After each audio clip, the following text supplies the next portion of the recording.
చెప్పి మరొకసారి విజ్ఞప్తి చేస్తున్నా.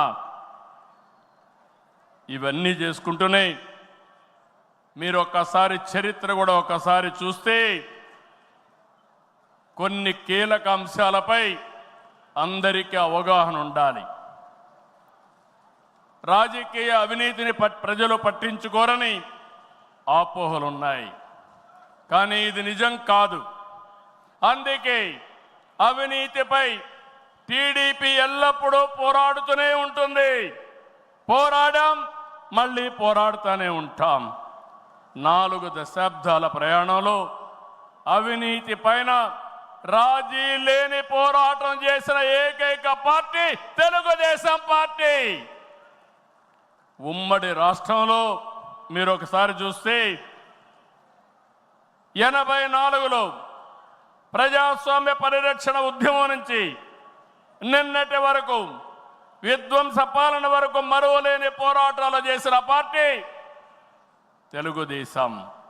ఉమ్మడి రాష్ట్రంలో రాజ్ ఆఫ్ కరప్షన్ అనే పేరుతో లక్షల కోట్ల అవినీతిపై తెలుగుదేశం పోరాటం నిజమని సిబిఐ వంటి దర్యాప్తు సంస్థలు ఆ తర్వాత తేల్చే పరిస్థితికి వచ్చారు.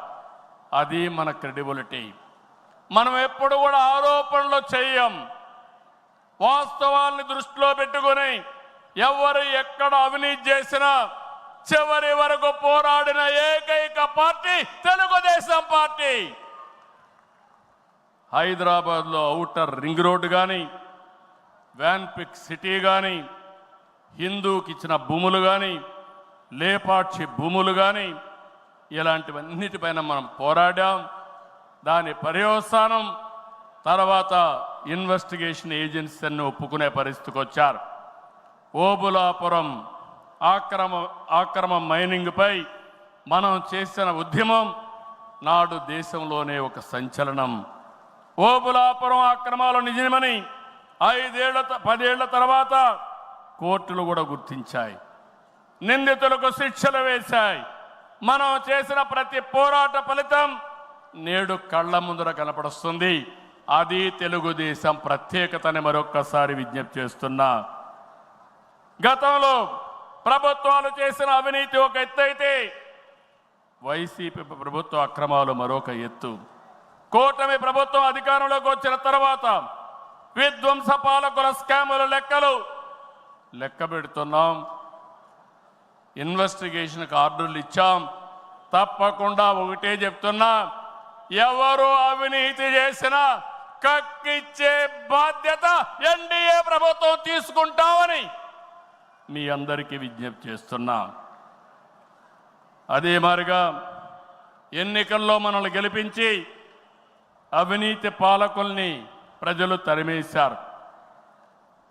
అక్రమార్కుల్ని శిక్షించే బాధ్యతలు మనకిచ్చారు.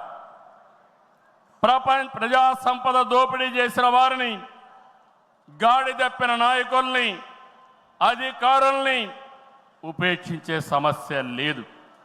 తప్పు చేసిన వారికి ఆలస్యం కావచ్చేమో కానీ శిక్ష తప్పదని మరొకసారి ఈ సందర్భంగా విజ్ఞప్తి చేస్తున్నా. మనం అధికారం చేపట్టి ఏడాది అయింది. ఏడాది కింద రాష్ట్రంలో సంక్షోభం, ఉద్యమ స్ఫూర్తితో, అద్భుత చైతన్యంతో ప్రజలు పట్టం కట్టారు. ప్రజలు ఇచ్చిన అధికారాన్ని బాధ్యతగా స్వీకరించాం. ప్రతిరోజు ప్రతి గంట ప్రజల కోసమే పనిచేస్తున్నాం.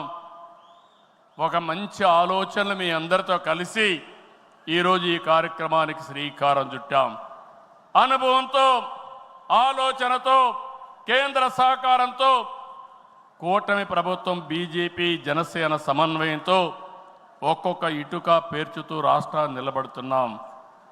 1947లో దేశానికి స్వాతంత్రం వచ్చిన తర్వాత